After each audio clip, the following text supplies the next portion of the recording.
Soy la magíster Jimena Arévalo, especialista en recursos humanos y derecho laboral, y en esta oportunidad vamos a hablar sobre el periodo de prueba en el sector privado.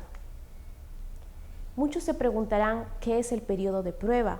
¿Habré estado sometida de pronto a un periodo de prueba a lo largo de mi experiencia laboral? La respuesta es sí.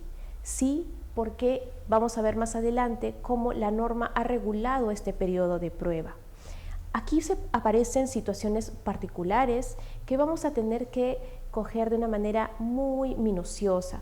¿Por qué? Porque puede darse el caso, por ejemplo, más emblemático, que es el caso de una mujer embarazada que durante el periodo de prueba es cesada. ¿Qué pasará en esos casos? Lo vamos a ver justamente en esta explicación. Primero hay que saber que el Decreto Supremo 003/97-TR, que es el que aprueba el texto único ordenado de la Ley de Productividad y Competitividad Laboral, ha regulado el periodo de prueba en el artículo 10 y señala expresamente que el periodo de prueba es de 3 meses. Esto quiere decir que la exigencia legal, que no puede ser variable, es que es de 3 meses, a cuyo término recién el trabajador gozaría de una protección contra el despido arbitrario. Antes, es decir, durante el periodo de prueba, ello no ocurriría, por lo que podría ser cesado durante esos 3 meses. No obstante, también la norma ha dado la potestad o la facultad de ampliar este periodo de prueba que acabamos de decir se ha establecido como de 3 meses. Sin embargo, no es que ocurra en todos los casos o que pueda darse de manera unilateral, no es tanto así.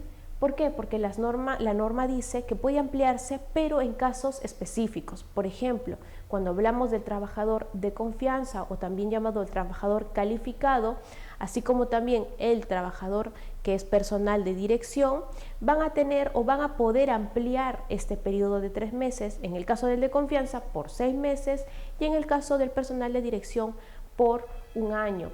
Y ustedes se preguntarán por qué el legislador ha hecho esta distinción del periodo de prueba en estos casos. La respuesta podría ser que cuando hablamos de un trabajador común, que es el trabajador que tiene únicamente 3 meses de periodo de prueba, no requiere mayor adaptación porque sus funciones las puede realizar de cualquier forma, no requiere una especialidad o una naturaleza específica.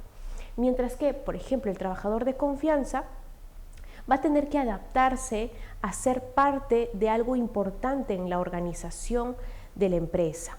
Es decir, de él va a depender ciertos funcionamientos y el personal de dirección se va a apoyar en este trabajador de confianza.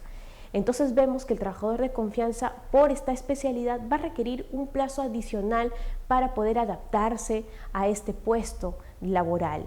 Entonces la norma ha dicho, bien, como este es un trabajador especial que tiene esta connotación de ser de confianza, le vamos a otorgar o le vamos a facultar para que pueda ampliar hasta por 6 meses.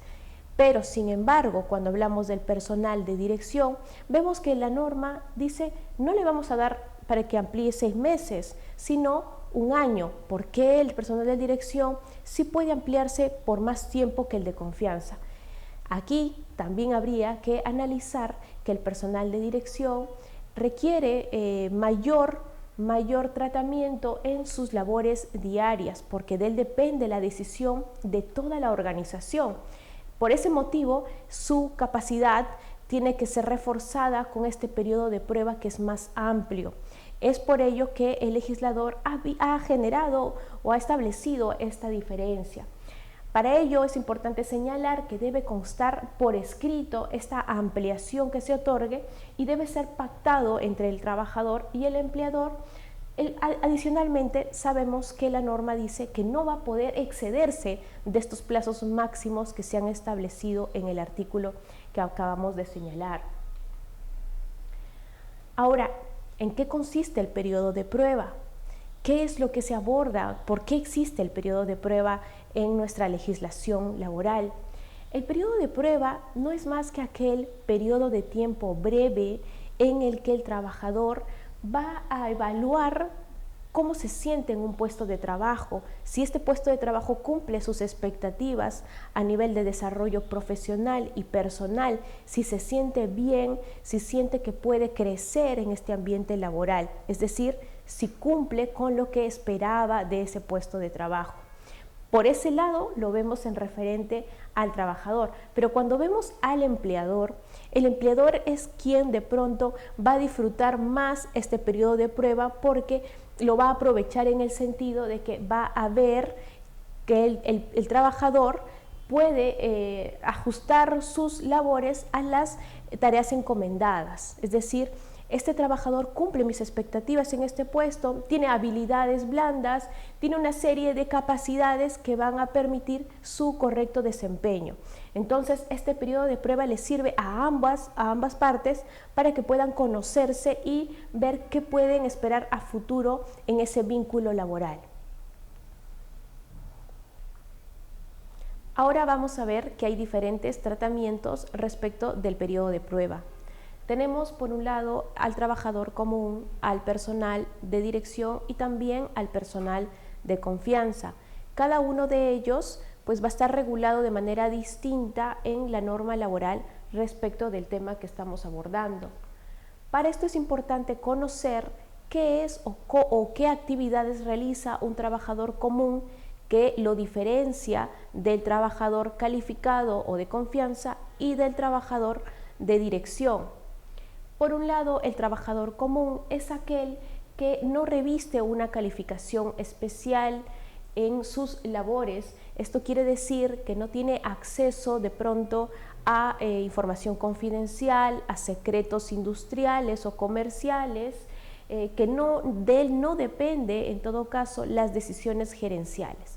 Si bien sus labores van a aportar a la producción de la empresa, esto no quiere decir que sea imprescindible para la empresa, por lo que el empleador puede necesitar a este trabajador como que puede también contratar a otro para realizar estas funciones, justamente porque no reviste esta especialidad o necesidad imperiosa de tenerlo. Ahora tenemos el caso del trabajador calificado o de confianza. En estos casos que son particulares, vemos que el trabajador es aquel que si tiene un conocimiento o un acceso a información confidencial, a secretos industriales, secretos de la propia empresa, por lo que tiene también un carácter reservado y colabora o ayuda a las decisiones que va a tomar, en este caso, el personal de dirección. Entonces vemos que tanto el personal de dirección como el personal de confianza van a ir de la mano, se apoyan en las labores que finalmente van a resultar en una decisión empresarial, por lo que sus labores son importantes y podríamos decir que de esto depende el funcionamiento correcto de la empresa. Mientras que el personal de dirección, como lo habíamos mencionado antes, si bien va a ir de la mano con el trabajador de confianza, este es el que asume la representación de la empresa ante los trabajadores o ante terceros, lo que implica que de sus labores y decisiones dependa todo el funcionamiento, por lo que se apoya en este trabajador de confianza que le va de pronto a entregar informes para conocer todo lo que refiere a la empresa y poder tomar decisiones. En este caso asume la administración y control de toda la entidad. Un claro ejemplo podría ser un gerente general, ¿cierto? Ahora, a diferencia del trabajador de confianza, que no necesariamente es un gerente general, pero de repente puede ser un asesor legal que conoce todo el proceso, los procesos legales en que está inmerso la empresa. Entonces, aquí vamos a encontrar estas diferencias. Las consideraciones importantes respecto de estos trabajadores de confianza o de dirección es que la norma nos habla de un procedimiento para que se llegue a dar esta calificación. Esto quiere decir que el empleador no va a decidir por cuenta propia si este trabajador va a ser de confianza o va a ser común o va a ser un trabajador de dirección. No es así, no es que lo haga de manera arbitraria, sino que éste tiene que realizar un procedimiento. Dentro de este procedimiento vemos, por ejemplo, que va a identificar y determinar cuáles son los puestos de trabajo, de confianza y de dirección de la empresa. Tiene que primero identificarlos, conocerlos. Luego que ya realizó este primer paso, el empleador tiene que también comunicar por escrito a los trabajadores que dichos puestos de trabajo han sido calificados de esta forma especial. Una vez que realiza esta comunicación por escrito, va a consignar en el libro de planillas y en las boletas de pago dicha calificación. Tiene que en todo caso realizarse estos 3 pasos para poder determinar que estos trabajadores les corresponde la calificación de confianza o de dirección. Sin embargo, también es cierto que si bien estas son formalidades que debe observar el empleador, la norma dice que las inobservancias de estas formalidades no van a enervar sus efectos, mientras que de la prueba actuada, es decir, lo que podamos advertir en la empresa, se pueda señalar que en efecto estos trabajadores sí están cumpliendo con estos puestos de confianza o de dirección, es decir, por la naturaleza de sus actividades. Por lo que si bien hay una exigencia legal de que realice todo este procedimiento, de que se comunique por escrito, muchas veces los empleadores no lo realizan así. No le comunican a los trabajadores que su puesto es de confianza o de dirección. Pero puede ocurrir el caso en el que el inspector del trabajo de SUNAFIL inspeccione a la empresa y advierta de que este trabajador, por su naturaleza en sus labores, sí era un trabajador de confianza o sí era un trabajador de dirección, por lo que no va a cambiar en nada estas inobservancias de estos requisitos o procedimientos.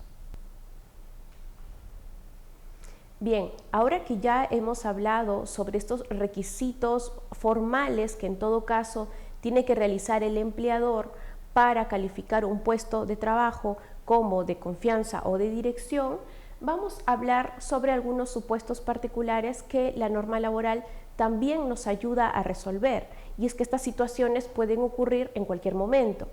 Es el caso, por ejemplo, de un trabajador común, es decir, que no tiene esta calificación de confianza ni es personal de dirección, por lo que tendría que gozar en todo caso de un periodo de prueba de 3 meses. En estos casos, ¿qué pasaría si este trabajador decide renunciar al mes de iniciado este vínculo laboral? Esto quiere decir que solamente tuvo un periodo de prueba de 1 mes, pero al cabo de otro mes, ¿qué ocurrió? De pronto decide retornar a este puesto de trabajo y el empleador lo recibe. En estos casos, la pregunta sería, ¿qué ocurre con este periodo de prueba gozado antes de su renuncia? En todo caso, ¿se reiniciaría el periodo o qué pasaría? La norma laboral nos dice que en estos casos no se reinicia el periodo de prueba, es decir, no se va a volver a contar desde 0 días en todo caso, sino que se va a acumular este periodo. Esto quiere decir que cuando él ingresó, había pasado 1 mes de periodo de prueba y al retornar le faltarían 2 meses adicionales de este periodo. Esto es lo que señala la norma. Ahora tenemos otro caso también particular, que es cuando un trabajador, igualmente un trabajador común, es decir, no está calificado de ninguna de las formas ya señaladas y también inicia un vínculo laboral, trabaja 1 mes y de pronto se suspende este vínculo laboral, este contrato de trabajo. ¿Cómo se puede suspender? Pues se puede suspender de pronto por un descanso médico. Vamos a suponer que el trabajador tuvo un descanso médico y por este periodo se ha suspendido este trabajo. Este periodo de prueba sirve en realidad para que el empleador pueda conocer cómo se va a desempeñar en el trabajo. Si este trabajador ha pasado a un descanso médico, no va a poder el empleador evaluarlo, por lo que también la norma nos dice que en estos casos no es que va a reiniciarse el periodo de prueba o que de pronto durante la suspensión continúe este periodo de prueba, no, sino que se acumularía. ¿Qué quiere decir esto? que durante el mes que realizó sus labores habrá ocurrido este mes de periodo de prueba y al dejar esta suspensión del contrato de trabajo retornará, se volverá en todo caso a acumular para contar los 2 meses que faltaría. Acá tenemos otro ejemplo que también es muy común que pase, y es que un trabajador común inicia igualmente un vínculo laboral, decide renunciar al mes de iniciado el contrato de trabajo y luego de 2 años, decide retornar a este centro de trabajo. La pregunta es, después de 2 años de haber renunciado y reingresa, ¿podríamos decir que se acumula este periodo de prueba que gozó al principio, es decir, de 1 mes? Y luego, ¿qué pasaría? La norma en realidad nos dice que también se acumularía en estos casos los meses de periodo de prueba iniciales con los que faltarían al retornar al vínculo laboral. Pero también la norma nos dice y nos da un límite de plazo, y esto es 3 años. Quiere decir que pasados 3 años desde el cese, ya no podríamos decir que hay una acumulación.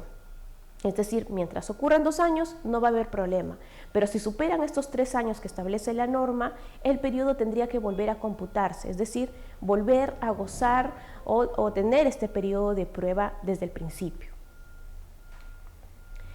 Y finalmente tenemos otro caso en el que un trabajador igualmente común inicia una relación laboral, después de 1 mes decide renunciar, pero decide retornar, pero esta vez no retorna al mismo puesto de trabajo. Vamos a suponer que después de 1 mes dice, bueno, yo sí quiero volver a trabajar en esa empresa, pero ya no quiero de repente ser asistente de contabilidad, ahora quiero trabajar en recursos humanos, por ejemplo, que va a haber otras cosas, va a haber cosas totalmente distintas.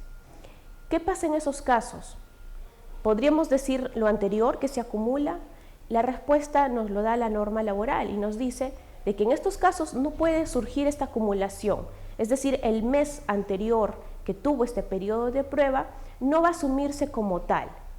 ¿Por qué? Porque estamos hablando de puestos de trabajo distintos, por lo que el empleador va a requerir estos 3 meses legales de periodo de prueba para conocer al trabajador en este nuevo puesto de trabajo, por lo que lo señalado o lo realizado en el mes anterior no va a ser parte de ello.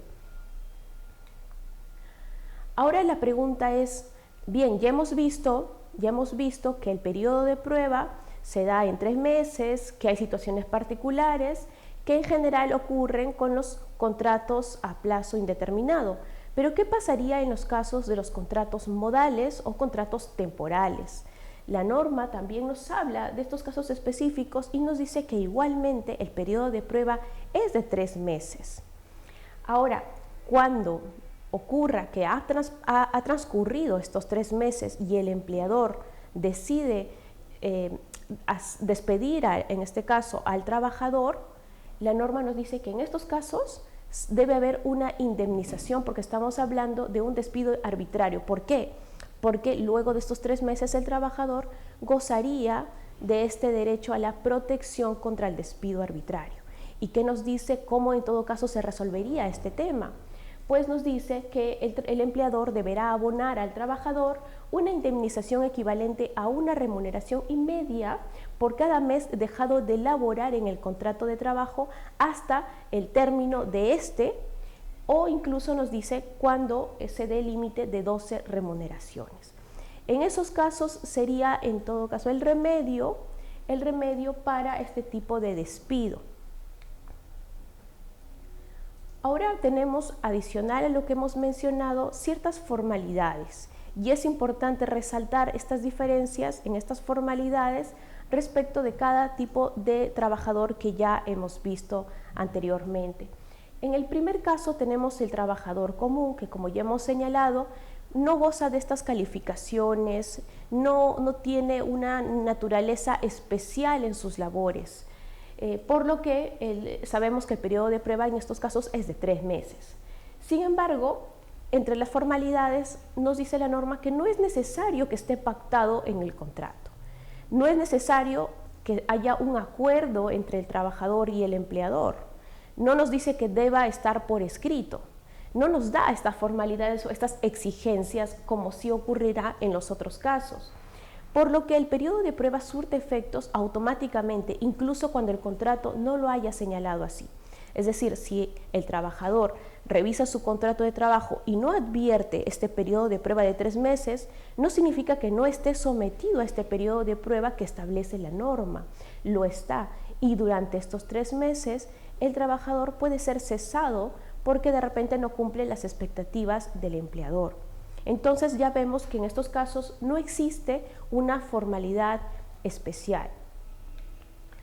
Mientras que en el caso de los trabajadores calificados o de confianza, sí vemos que debe haber un pacto entre el trabajador y el empleador para que el plazo de 3 meses que se otorga por ley, ese es el exigible, pueda ser ampliado hasta por 6 meses en estos casos, y debe además constar por escrito.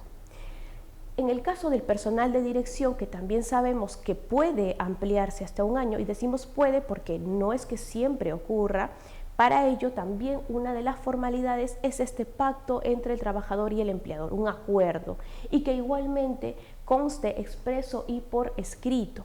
Por lo que en estos casos no podríamos decir que porque es trabajador de confianza o porque es trabajador de dirección debemos entender que estaba sometido a este periodo de prueba máximo que establece la norma de 6 o de 1 año. No podríamos decir que surte efectos de manera automática como en el caso de los 3 meses que sí establece la norma. Ahora vamos a ver cuáles serían las consecuencias del periodo de prueba. Por un lado tenemos que durante el periodo de prueba el empleador va a conocer al trabajador en su desempeño laboral. Sin embargo, lo cierto es que no gozan de esta protección contra el despido arbitrario. Pero sí, a pesar de no gozar contra el despido arbitrario, el trabajador que está sometido a este periodo de prueba es un trabajador como cualquier otro trabajador, lo que implica que va a gozar de los derechos laborales, beneficios sociales y todo lo que corresponda respecto de cada periodo que exige la norma para ello. Entonces, cuando muchas veces se advierte que el empleador le dice al trabajador, no te voy a inscribir a planillas porque vas a estar en periodo de prueba. ¿Esto será correcto? No es correcto, porque a pesar de estar en periodo de prueba, es un trabajador que debe inscribirse en planillas desde el primer día de labores. Otra cuestión aparte, por ejemplo, que ocurre mucho, es cuando el empleador le dice al trabajador, estás en periodo de prueba, por eso te voy a pagar por recibo por honorarios y no voy a darte una boleta de pago hasta que pases los 3 meses del periodo de prueba. ¿Esto será correcto? Tampoco es correcto. ¿Por qué? Porque el trabajador es un trabajador y no se puede confundir el vínculo que existe, el vínculo laboral, de un vínculo civil, de naturaleza civil, es decir, como locador de servicios.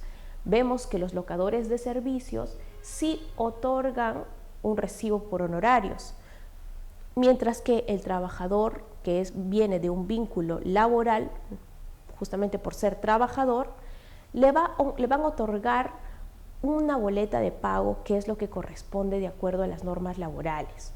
Entonces, no podemos decir que porque está en periodo de prueba no va a ser tratado como trabajador. Esto sería un error. Tendría que tratarse igualmente como un trabajador y ser incluso protegido también por las normas de seguridad y salud en el trabajo. Ahora, para la desvinculación de un trabajador en periodo de prueba, la norma laboral no nos ha señalado una formalidad o exigencia expresa de cómo debe realizarse. No nos lo ha dicho así. Entonces, ¿qué quiere decir? Que el empleador no necesita señalar causa alguna para cesar al trabajador, porque recordemos que lo que no prohíbe la norma está permitido, ¿cierto? Entonces, si bien en estos casos ocurre que no hay una exigencia propia del despido, lo que se sugiere es que cuando se va a despedir a un trabajador en periodo de prueba, se señale al menos que se le está cesando por periodo de prueba, para que no se preste en todo caso a situaciones o contingencias legales aparte.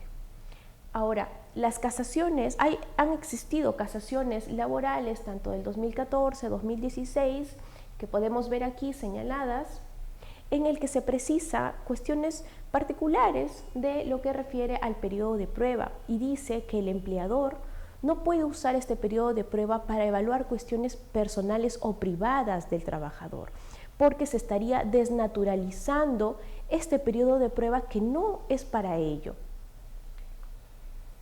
¿Por qué? Porque la obligación surgida del contrato de trabajo es esencialmente el desempeño de una actividad, de una tarea encomendada por el empleador. Y lo que compete en este caso, el periodo de prueba, es para que el empleador pueda conocer al trabajador en su desempeño diario dentro de su puesto de trabajo y también con sus compañeros, lo que no va a implicar cuestiones privadas del trabajador, que muchas veces se confunden, motivo por el cual cesan a los trabajadores. Entonces, esto no puede ser así. Por eso es que se han señalado ciertas pautas para el cese de un trabajador en periodo de prueba. Tenemos por un lado que debe evaluarse la capacidad del trabajador para los cambios que surgen en las empresas, en las organizaciones, porque debemos entender que toda empresa, toda institución que se dedica en tal caso a las cuestiones netamente empresariales, económicas, de producción, siempre están en constantes cambios, asumen riesgos, son dinámicas con la sociedad. Entonces el trabajador muchas veces tiene que adaptarse a estos cambios, adaptarse incluso a modificaciones que ocurran dentro del área laboral. Entonces, lo que debe evaluarse es esta capacidad de adaptación del trabajador, sobre todo considerando que él desconoce cómo funciona la empresa al momento de ingresar. Otro aspecto importante son las posibilidades de desarrollo profesional, porque si bien ahora estamos pensándolo desde el lado del empleador y cómo el empleador se beneficia con este periodo de prueba, lo cierto es que el trabajador también debe evaluar si ese entorno le va a permitir este desarrollo profesional, si ve una oportunidad de crecimiento o no dentro de la organización. Entonces también debe evaluarse estas posibilidades para el trabajador. Otro aspecto es el grado de iniciativa, por ejemplo, para resolver situaciones imprevistas.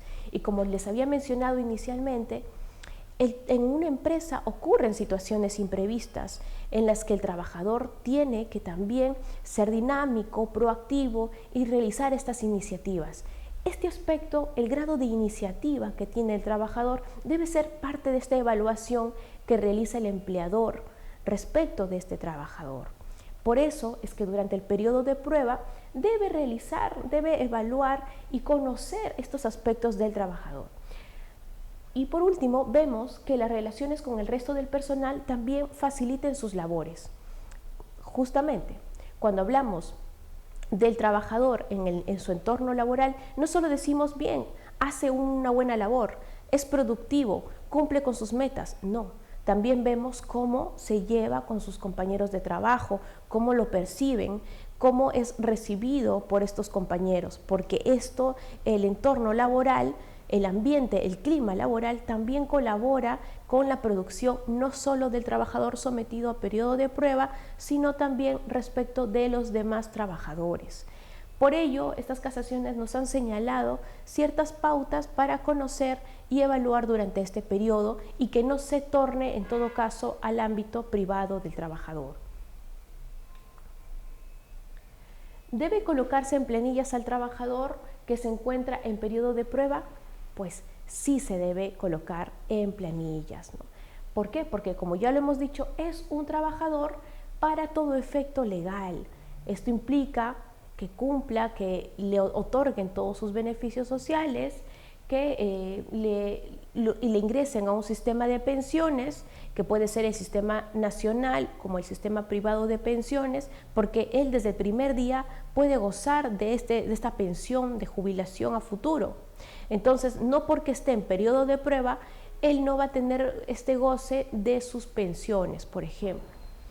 Y también respecto a la seguridad y salud en el trabajo, que como sabemos es una materia que aborda no solo a trabajadores, sino incluso a aquellos que se encuentran dentro de una organización, por lo que el empleador garantiza la seguridad y la integridad de todos los trabajadores.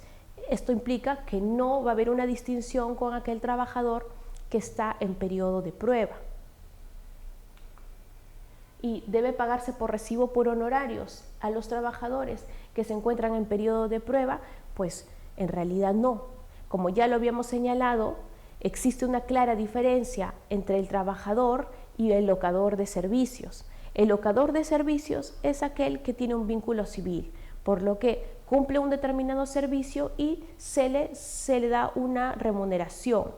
Mientras que en el caso del trabajador, no lo están contratando para un determinado servicio y que se vaya, no, sino que se le está contratando para que él entregue su disponibilidad de energía laboral en una empresa.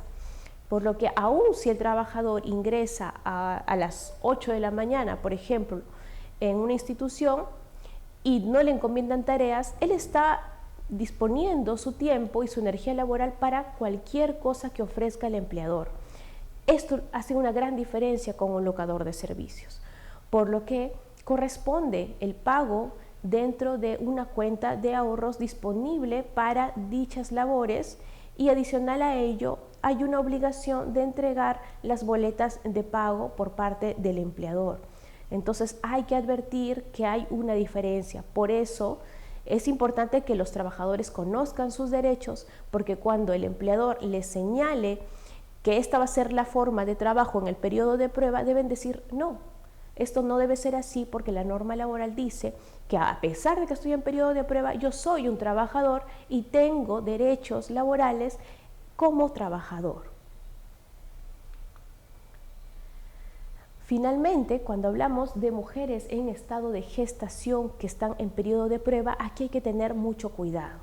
¿Por qué? Porque ya hay una ley 31.15.2 que ha establecido, que ha modificado el texto único ordenado de la Ley de Productividad y Competitividad Laboral, en el que se ha establecido que las mujeres en periodo de prueba que están gestando cuentan con protección contra el despido nulo.